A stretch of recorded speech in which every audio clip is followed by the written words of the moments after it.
এইখন চৰকাৰৰ মন্ত্ৰী বিধায়কসকলে যে কৈছে যে আজমল চাহাবে হেনো অসমীয়া মহিলাসকলক ভৰি চুবলৈ বাধ্য কৰাইছে। এতিয়া কথা হৈছে এইখন চৰকাৰৰ মন্ত্ৰী বিধায়ককে আদি কৰি মুখ্যমন্ত্ৰী ডাঙৰীয়াকে আদি কৰি ইমান দিনে কিয় ৰখি আছিলে? কিয় চৰকাৰখনে আজমল চাহাব ডাঙৰীয়া যোৱাৰ আগতে ইউটিউবাৰসকল যোৱাৰ আগতে কিয় উবৰি খাই নপৰিলে? কিয় ৰাইজৰ ওচৰত নগলে? ইমান দিন কিয় লাগিলে? এতিয়া কথা হৈছে চৰকাৰৰ কাৰণে ৰখি থকা হলে প্ৰথম কথা বানাক্ৰান্ত ৰাইজৰ কংকাল ওলালহেঁতেন, কাৰণ চৰকাৰখনে 10-15 দিনৰ পিছতে সাৰ পাইছে আৰু তেওঁলোকৰ যি পেকেটিং মানে যিবিলাক তেওঁলোকে সাহায্য দিছে সেই সাহায্যবিলাকত প্ৰধানমন্ত্ৰী ডাঙৰীয়াৰ ফটো, পদুমৰ ফটো এইবিলাক প্ৰিণ্ট আউট কৰোঁতে দেখোন 10-15 দিন গুচি গ'ল। ৰাইজ কি ৰখি থাকিব লাগিছিলে নেকি? নাখাই নবৈ মানে ৰাইজৰ কংকালটো আপোনালোকে চাব বিচাৰিছিলে। আজি আজমল ডাঙৰীয়াক যদি মহিলাসকলে ইচ্ছাৰে সন্মান কৰিছে, বয়োজ্যেষ্ঠ হিচাপে যদি সেৱা কৰিছে, তাত আপোনালোকৰ কিয় গা জ্বলিছে? মহিলা কেইগৰাকীয়েতো সংবাদ মাধ্যমত কৈছে যে আমি ইচ্ছাৰে তেওঁক সন্মান জনাইছো।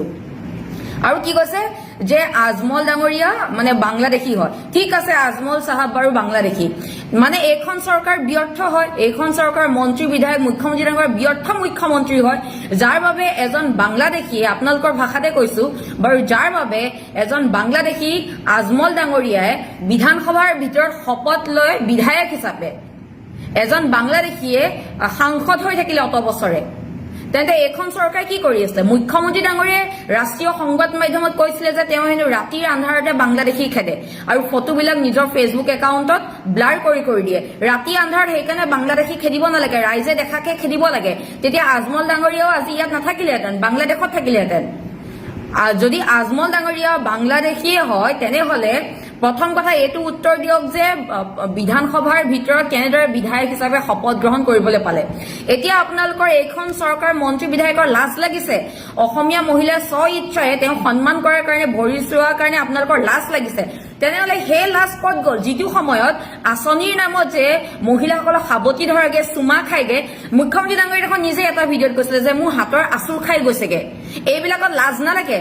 যিটো সময়ত ৰাষ্ট্ৰীয় সংবাদ মাধ্যমত আমাৰ অসমীয়া মহিলাসকল য়োগাৰ নামত যে কেনেকুৱা ধৰণৰ ভিডিঅ' ভাইৰেল হৈছিলে, সেইবিলাকত লাজ নালাগিলে? আপোনালোকৰ প্ৰপাৰ ড্ৰেছ এযোৰ দিব নোৱাৰিলে য়োগাৰ কাৰণে, তেতিয়া আপোনালোকৰ লাজ নালাগিলে? সিদিনা দেখোন বানাক্ৰান্ত ৰাইজে মুখ্যমন্ত্ৰী ডাঙৰীয়াক ভৰিত চুই সেৱা কৰা আমি দেখিছো। সেইবিলাক কি লাজ নালাগিলে?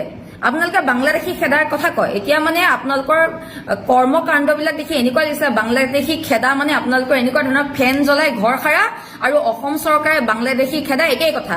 আজমল চাহাবক বাংলাদেশী কৰাৰ আগতে নিজেই নিজকে সোধক, এগৰাকী বাংলাদেশী কেনেদৰে বিধায়ক হবলৈ পালে, কেনেদৰে সাংসদ হৈ থাকিবলৈ পালে? লাজ লগা নাই আপোনালোকৰ? মহিলাসকলক যে আঁচনিৰ নামত যে ইমান যে মানে চুমা খোৱাৰ পৰা সাৱটি ধৰাৰ পৰা ভিডিঅ' কৰে, লাজ নালাগে আপোনালোকৰ? তেতিয়া লাজবিলাক ক'ত যায়? আজি ইউটিউবাৰসকলকো আপোনালোকে বাদ দিয়া নাই। আজি ইউটিউবাৰসকল যদি ওলাই নাহিলেহেঁতেন, আজমল ডাঙৰীয়া ওলাই নাহিলে, বিভিন্ন যোনে যেনেকে পাৰে সাধাৰণ ৰাইজ যদি ওলাই নাহিলেহেঁতেন, বানাক্ৰান্ত ৰাইজৰ কংকালটোহে বাচি থাকিলেহেঁতেন। কাৰণ আপোনালোকৰতো ফটো প্ৰিণ্ট আউট কৰোঁতে, পলিথিনত প্ৰিণ্ট আউট কৰোঁতে বহুত টাইম লাগিছে। মেইন ইছ্যুৰ পৰা কিয় ডাইভাৰ্ট কৰিছে? সকলো বাদ দিয়ক। প্ৰথম কথা হ'ল যে আজি আজমল ডাঙৰীয়াৰ ওচৰতনো কিয় হাত পাতিবলগীয়া হ'ল সেইটো কথা কওক। ইউটিউবাৰসকলনো কিয় আহিবলগীয়া হ'ল সেইটো কথা কওক। বানপানীৰ কাৰণটো কওক। ইছ্যু ডাইভাৰ্ট নকৰিব। কয়লাৰ চিণ্ডিকেটৰ আঁৰত কোন? বালি চিণ্ডিকেটৰ আঁৰত কোন? শিল খননৰ এইবিলাক যে কৰি আছে এইবিলাকৰ আঁৰত কোন? এইবিলাক কথা কওক। বানপানী হোৱাৰ কাৰণটো কওক। চালে বেৰে কথা নকব। লগতে কাজিৰঙাৰ যে যি ইক' চেঞ্চিটিভ জোন আছে 1 কিলোমিটাৰলৈ যে কৰিলে, হ্ৰাস কৰিলে, ইয়াৰ কাৰণ কওক। কিহৰ কাৰণে?